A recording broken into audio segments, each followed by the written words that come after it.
The New England Patriots woke up on day one of the legal tampering period, ready to make moves because here at about 7 in the morning, they are trading defensive tackle Davon Godchaux to the New Orleans Saints for a 2026 seventh round pick. You guys heard that right. First off, I just want to say the fact that the Patriots are getting anything here is an absolute dub. Okay, we're going to break down Davon Godchaux, what he's meant to the Patriots, his statistics over the last few years. Where do the Patriots go moving forward? And is this a good move for any Saints fans that might be watching this? But before we do that, I appreciate you guys for clicking on today's video. My name is Colby Cochran, host here of Patriots Global. Let's just go ahead and start breaking this down. So this move is going to create about $706,000 in cap space for the Patriots while taking on about $8.3 million in dead money. Now, when I saw this number,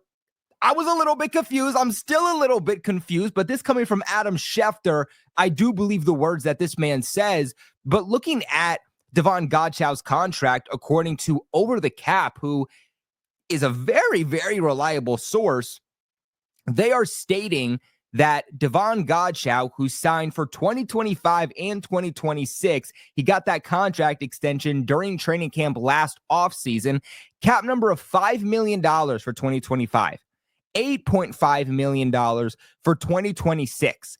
If they had traded him pre-June 1st, which is exactly what they are doing, according to Over the Cap, they should be taking on $0 in dead money while freeing up $5 million in cap space. So maybe the Patriots are simply taking on some more of that contract in order to get this trade done. Nonetheless, the Patriots having the most cap space in the NFL, again, $127 million to start free agency. Well, actually a little bit less than that because of the Landry move and the Austin Hooper move. But nonetheless, they're in a position where maybe they said, you know what, we can take on a little bit more of that contract. We're still technically freeing up about $700,000. So we are still creating some cap room for ourselves, and we want at least some level of draft compensation back, which is what they're getting. I know a lot of people are going to look at this and they're going to say, how in God's name do you not get draft compensation back for this year's draft? Why do the Patriots keep doing these things? Why do we keep trading players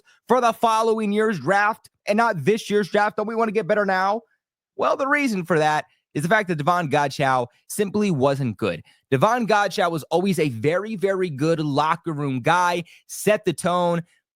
He was usually positive. Now, again, last year in training camp, starts to hold out of practice, wants an extension coming off of being one of the worst defensive tackles in the league in 2023. Really never made sense, but for the most part, a very, very good locker room guy. And that's the big thing that the Saints are getting here. The Saints are going to get a guy. They're going to get a veteran. Godchaux is, I'll make sure I get this right, he's currently 31 years old. He's going to be someone who's been with multiple different organizations, was with the Miami Dolphins, then signed with the Patriots in free agency during the 2021 offseason. So again, a guy in the interior that is going to lock it up for New Orleans. New Orleans also has the second worst run defense, the second worst run defense in the NFL this past season. The only team that was worse than them in run defense was the Panthers. The Saints were giving up on average about 141.4 rush yards per game. So a move that they desperately needed. And if you're a Patriots fan, again, the fact that you are getting quite literally anything in return for Davon Godchaux, I would consider this an absolute dub. Now, Godchaux did request a trade just a couple of weeks ago, and the Patriots told him, 100% go out there, look for a trade partner. We are going to work with you. And I think the reason that Godchaux ultimately asked for this for this trade isn't because he doesn't want to be in New England. I think it's more so because he understands he's on the outside looking in. Godchaux was either going to have to take a pay cut if he wanted to stay in New England, or what was more likely going to happen was come roster cutdowns in August, September, he was likely going to be a guy that wasn't going to be on this team anymore because he quite simply does not fit the type of defensive system that Mike Vrabel is going to implement defensively. He just never did. Davon Godchaux, the type of guy who's going to be plugged into the middle of the interior of the defensive line to be a big body, to stop the run, and is going to give you pretty much no value and no upside as a pass rusher. Mike Vrabel wants a guy who's going to be more well-rounded. A guy who's going to be able to stop the run, yes, but be able to be a 3-down defensive lineman, and more specifically, is going to bring value as a pass rusher. That's why Christian Barmore makes a ton of sense in Mike Vrabel's defense. That's why Milton Williams, who supposedly they're going to be targeting in free agency, makes a ton of sense in Mike Vrabel's system. Davon Godchaux, though, redundant. Doesn't make sense. He would make sense in a Matt Patricia defense. He would make sense in a Bill Belichick defense. He made sense here over the last few years, but he doesn't make sense here anymore. And for Saints fans wondering what exactly they're getting, for Patriots fans saying, oh, only a 7th-round pick in next year's draft, let me break this down for you. So these are his PFF numbers over the last few years. And I want to start here with this past season in 2024. Now, what I will say is that Davon Godchaux was thrusted into more of a starting role this past season with Christian Barmore going down, right?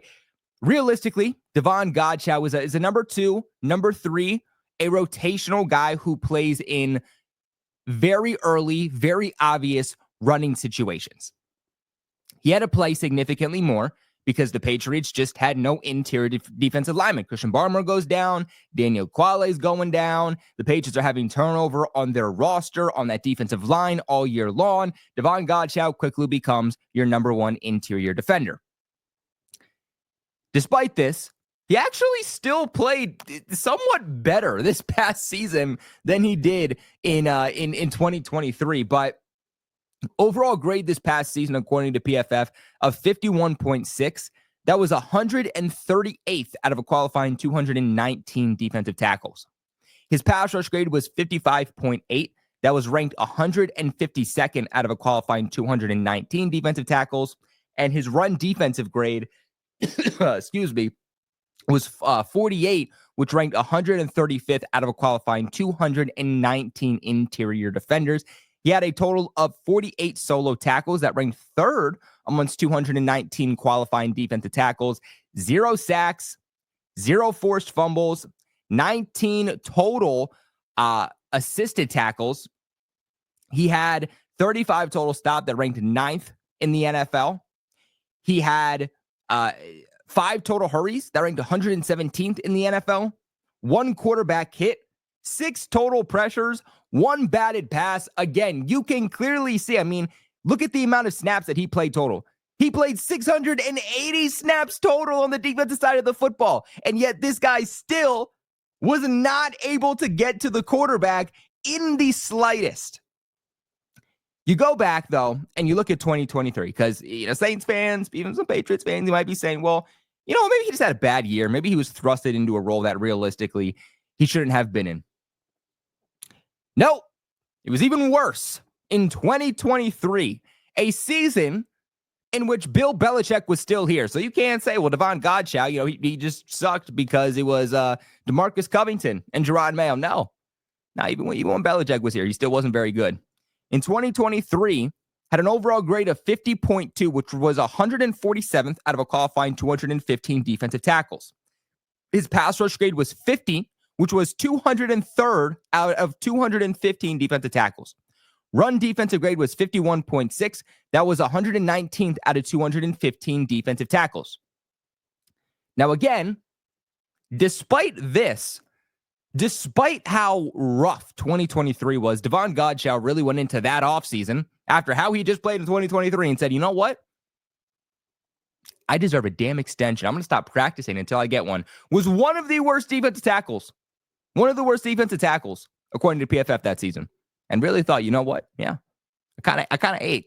I kind of deserve a pay raise and a multi-year extension. And for some reason, we still gave it to him. But in terms of his overall stats here, he had 36 solo tackles. That was 16th in the NFL in 2023 out of a qualifying 215 defensive tackles. But again, still not able to get to the quarterback. He had 0 sacks also in 2023. 7 total hurries. He had 0 quarterback hits, 0 batted passes, 7 total pressures. Again, Davon Godchaux is more of a depth guy. The Patriots can 100% upgrade here. I said when he had been holding out of practice, when he had wanted a new contract, I said the only good thing about Godchaux is that leadership, is the energy he brings in the locker room and off the field. But if he wants a pay raise based off of his play, and he's going to hold out of practice and be a distraction, this is not a guy that, again, based off of the way that he has performed for you, does not deserve an extension. And if anything, is more of a liability. So again, I'm going to miss Davon Godchaux from a player standpoint.